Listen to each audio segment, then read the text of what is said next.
So Australia is canceling thousands of visas. And let's be honest, the stories are causing some real anxiety for people, whether you're here or overseas. If you've been wondering what's really behind this crackdown, well, you are in the right place. We're about to break down the official numbers for you. I mean, you've probably seen it, right? You're scrolling social media and you see these posts, stories of people with what they thought were perfectly valid visas getting turned away right at the airport.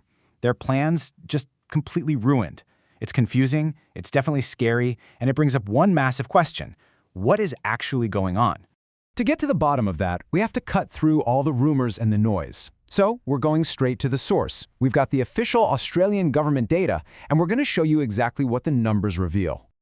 All right, let's dive right in. Section 1, the official numbers.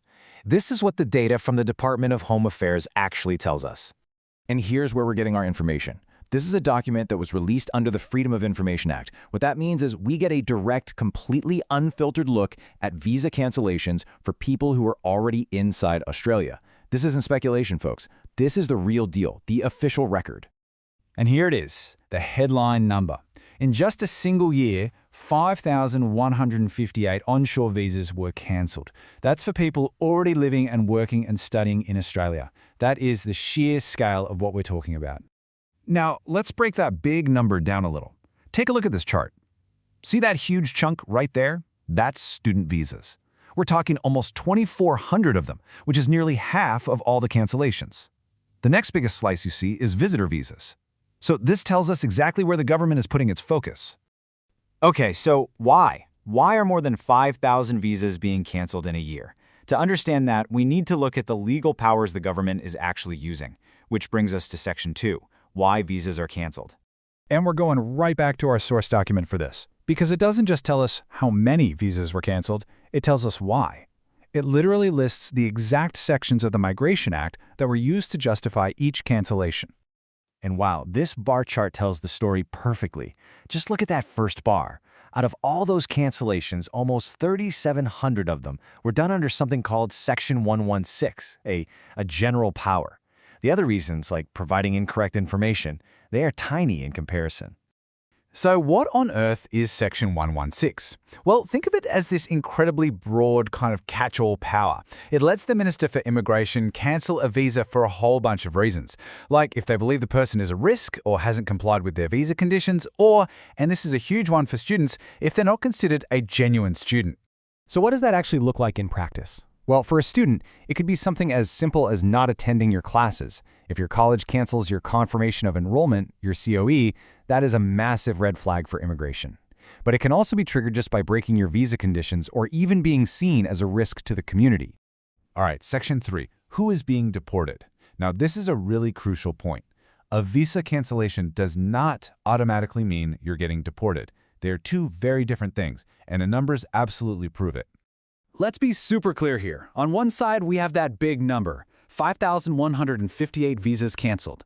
But on the other side, out of that whole group, 1,502 people were actually removed or deported from Australia. The others, well, they might be appealing the decision or their cases are still ongoing. So while every cancellation is serious, it is not the same thing as being sent home. So who are these 1,502 people who were removed? Well, you guessed it, the official document breaks that down for us too, this time by their citizenship when they were removed. And looking at these numbers, citizens from China were the largest group deported at 173. They were followed pretty closely by India at 137, and after that, you see citizens from Vietnam, New Zealand, and yep, even the United Kingdom making the list. Okay, we've been through a lot of data. So now for the most important question of all. How can you protect yourself from this happening? Let's get into the expert advice. Section 4. How to protect your visa. Okay, step 1, and this is absolutely critical for students. Check that your confirmation of enrollment is active, especially before you travel. Step 2, just follow the rules. You have to know your visa conditions inside and out, work limits, study requirements, all of it. Step 3, watch your digital footprint. Just be aware that what you post online can be looked at. And finally, step 4, get professional advice before you travel to make sure all your ducks are in a row. Preparation is absolutely everything.